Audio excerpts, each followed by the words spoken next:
Vou falar rapidamente sobre cada órgão. Assim que o alimento ele sai da cavidade bucal, a primeira parte por onde ele desce, que é uma parte que tem de 12 a 13 centímetros, ou seja, metade de uma régua de 30 centímetros, bem menos da metade, é chamada de faringe. Ela também tem uma abertura que chama, através da epiglote, ela evita que o alimento vá para as vias respiratórias. A epiglote é como se fosse duas tampinhas. Na hora que o alimento vai descer para a faringe, a tampinha que vai para laringe, não confundam, faringe é o caninho, entre aspas, que vai para o estômago. A faringe leva o alimento. A laringe leva o ar, tá bom? Para a traqueia, que vai para o pulmão.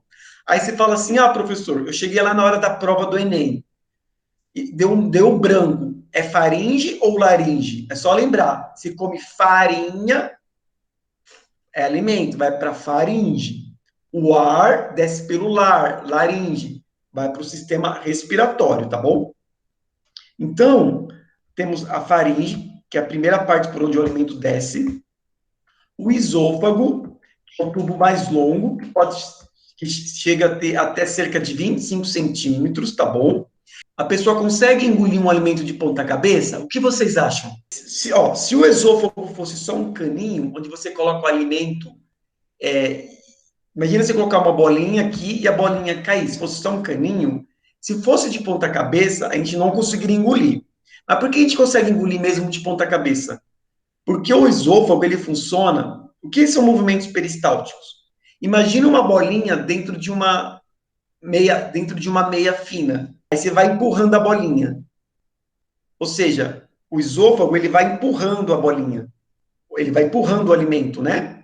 Então, isso se chama movimentos peristálticos. Então, é por isso que de ponta cabeça uma pessoa consegue engolir, porque o esôfago ele vai empurrando, tá bom? É como se a gente fosse apertando uma massinha de pão com as mãos, até a massinha de pão, ela vai ficando fina e vai passando através da nossa mão. É isso que o esôfago faz.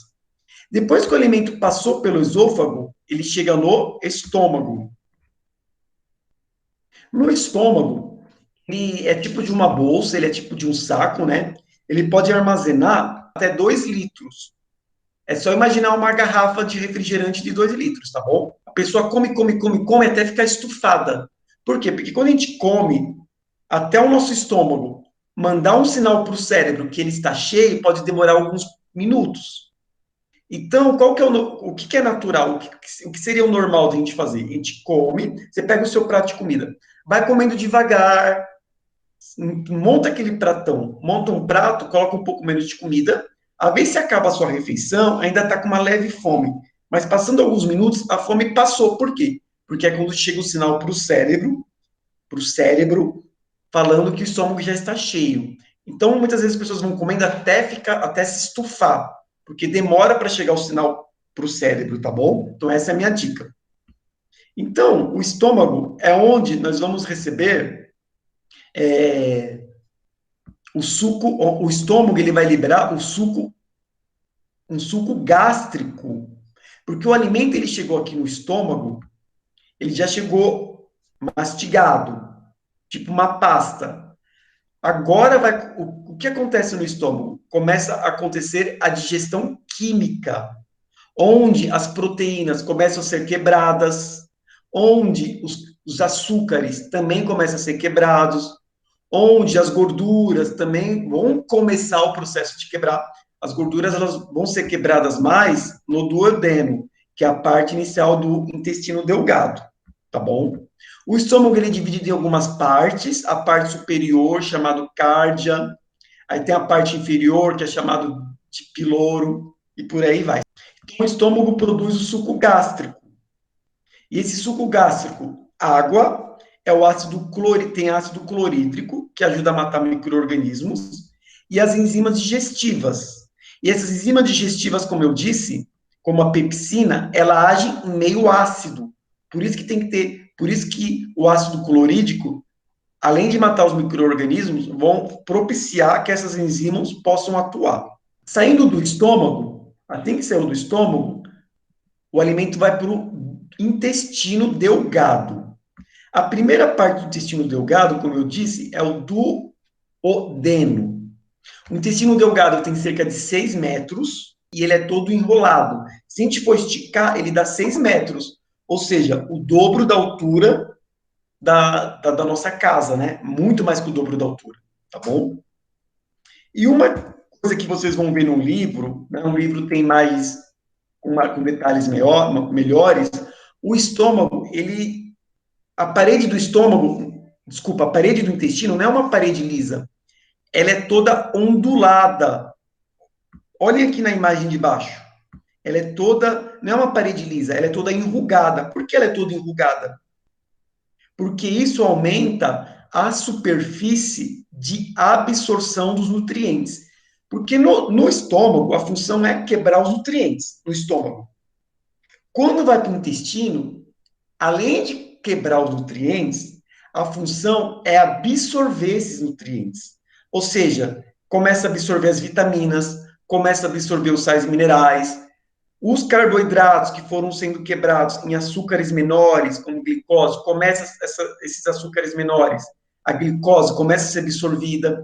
As proteínas que são quebradas em aminoácidos também começam a ser absorvido. Então, duas coisas que você tem que memorizar. No estômago, o alimento, ele é quebrado, começa a quebrar, ele é quebrado em partículas menores para liberar os nutrientes, e no intestino, os nutrientes são absorvidos. E aqui no intestino, ele é bastante vascularizado. O que significa a palavra vascularizado? Tem bastante vasos sanguíneos. Aí é no intestino que os nutrientes passam para o sangue. Aí esse sangue vai percorrer todo o corpo, levando o açúcar, levando os nutrientes, as vitaminas, tá bom, pessoal? No intestino delgado temos o suco entérico, que também tem enzimas para ajudar a quebrar o alimento, e onde ocorre cerca de 90% de absorção dos nutrientes, tá bom? Ou seja, grande parte. Apenas uma pequena parte acontece no estômago, muito pouco, e uma pequena parte no intestino grosso. Depois que o alimento vai passando pelo intestino delgado, onde ocorre a absorção de nutrientes, o alimento que não foi. Aí sobra o quê? Sobra uma pasta, um bolo alimentar. Esse bolo alimentar, ele precisa ser liberado. Aí aqui começa ó, o intestino grosso. O alimento sobe pelo intestino grosso. O intestino grosso, ele é dividido em partes. Cólon ascendente que sobe. Então, o alimento vai subir, e depois vem aqui essa parte aqui, ó, cólon, aí tem a parte que ele desce, tá bom? Aqui é o reto e aqui é a abertura. Então, no intestino grosso, detalhe, assim que o alimento vem para o intestino grosso, sobe pelo cólon ascendente. Essa parte final aqui é chamado de apêndice. No ser humano, se a gente for pegar a evolução do ser humano, de como a nossa espécie evoluiu, o Homo sapiens, lá no início, essa parte do apêndice, o intestino, ela era maior. Como a alimentação do ser humano foi cada vez mais sendo modificada, ficando mais onívora, menos carnívora também, então tem várias explicações.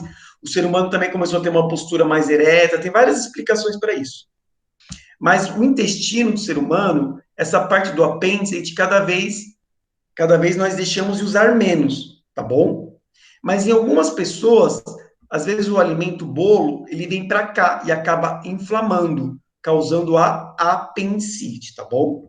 No intestino grosso, pessoal, como eu disse, nós temos o cólon ascendente e também o cólon descendente, que é por onde o alimento não, né? Aqui já é o bolo alimentar, por onde ele desce, tá bom? O cólon ascendente, o transverso, o descendente. No intestino grosso é onde são formadas. Oi? Se alguma pessoa tiver algum problema no apêndice, ele pode ser tirado e, tipo, sem causar nenhum problema? Sem causar nenhum problema, porque na evolução humana, essa parte aqui a gente não utiliza mais. Ela servia para o ser humano há centenas de milhares de anos atrás. A mesma coisa, outro exemplo de evolução humana, que nós evoluímos, é a questão dos, eu não falei na parte dos dentes. Já ouviram falar do dente do siso? Já. O dente do siso são dentes que nós não precisamos. As pessoas não têm mais. Por quê? Porque antigamente, a dentição do ser humano, nós tínhamos mais que 32 dentes. Conforme nós fomos evoluindo, passamos a ter 32 dentes. Mas, em algumas pessoas, às vezes, esses dentes do siso teimam em nascer. Aí, por isso, tem que operar. Porque se esses dentes do siso nascem, ou começa a causar muita dor, não tem espaço para eles, começa a encavalar os dentes começam a ficar muito tortos. Então, por isso, tem que tirar os dentes do siso. É que nem, não sei se eu já falei em sala de aula, tem crianças que ainda nascem, tem crianças que nascem com um tipo de rabo. Aí tem que fazer operação. A parte final da coluna vertebral, né, do cóccix, nasce como se fosse um rabo. Então tem que fazer operação. Depois vocês joguem no Google, né? Crianças que nascem com rabo. Aí tem que fazer operação. Isso faz parte do nosso passado histórico evolutivo lá de trás. Voltando aqui, as fezes elas são formadas pelo intestino grosso. O que que o que são absorvidos no intestino grosso? Água, tá bom? Principalmente água. E um pouco dos nutrientes que não foram absorvidos no intestino delgado pode ser absorvidos aqui, mas é muito pouco. Mas é principalmente a água. Por isso, gente, teve vontade de ir ao banheiro, de fazer cocô? Vá. Porque cada vez que passa o tempo que você demora para ir ao banheiro, porque o cocô vai ficando, as fezes, elas vão ficando mais ressecadas, porque o intestino grosso vai pegando água das fezes. Então as fezes vão ficando cada vez mais ressecadas, mais duras. Aí vem a questão da hidratação. Por isso que temos que beber cerca de 2 litros de água por dia. Ah, professor, mas eu bebo pouca água. Tudo bem. Mas aí o seu corpo vai precisar de mais água. De onde ele vai tirar? Do bolo alimentar que está aqui. Aí as suas fezes vão ficar ressecadas. O problema de ter fezes ressecadas, de ter um pouco duro, que na hora de sair, começa a romper vasos sanguíneos, começa a formar hemorroidas, tá bom? E outra coisa, quais são os nutrientes? Proteínas, proteínas para ajudar a formar o corpo, né? Formar as enzimas, carboidratos, que são os açúcares para dar energia, gorduras, que são os lipídios, que são reservas de energia. Claro que tem outras funções, né? Vitaminas e sais minerais, que tem várias funções no corpo humano, tanto para construir o corpo humano, como sais minerais, como para ajudar em várias funções, como as vitaminas. Cada tipo de vitamina vai ter uma função. E também nós temos as fibras alimentares. As fibras alimentares, elas são encontradas praticamente e principalmente nas verduras, nas folhas verdes, nos legumes e nas frutas. E as fibras alimentares, elas são absorvidas pelo corpo humano? Não. Mas quais são as funções das fibras alimentares? A principal função das fibras alimentares é ajudar o intestino grosso a trabalhar. Então, por isso, quem come frutas, por isso que você está com o intestino preso, as suas fezes estão ressecadas, é porque o seu intestino não está trabalhando direito. Então, as fibras ajudam o intestino grosso a trabalhar a parte muscular e ajudar a expelir, a expulsar as fezes. Então, frutas que têm bastante fibras, mamão, ameixa. Ai, professor, eu estou com o intestino preso, vou na farmácia. Gente, o alimento natural, ameixa, mamão, já ajuda o estômago, já ajuda o intestino grosso a trabalhar. A função do intestino grosso, como eu falei, a principal função é a absorção de água.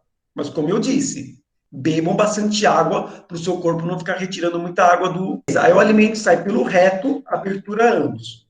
Liberando o alimento, não, né? As fezes, aquilo que nosso organismo não aproveitou.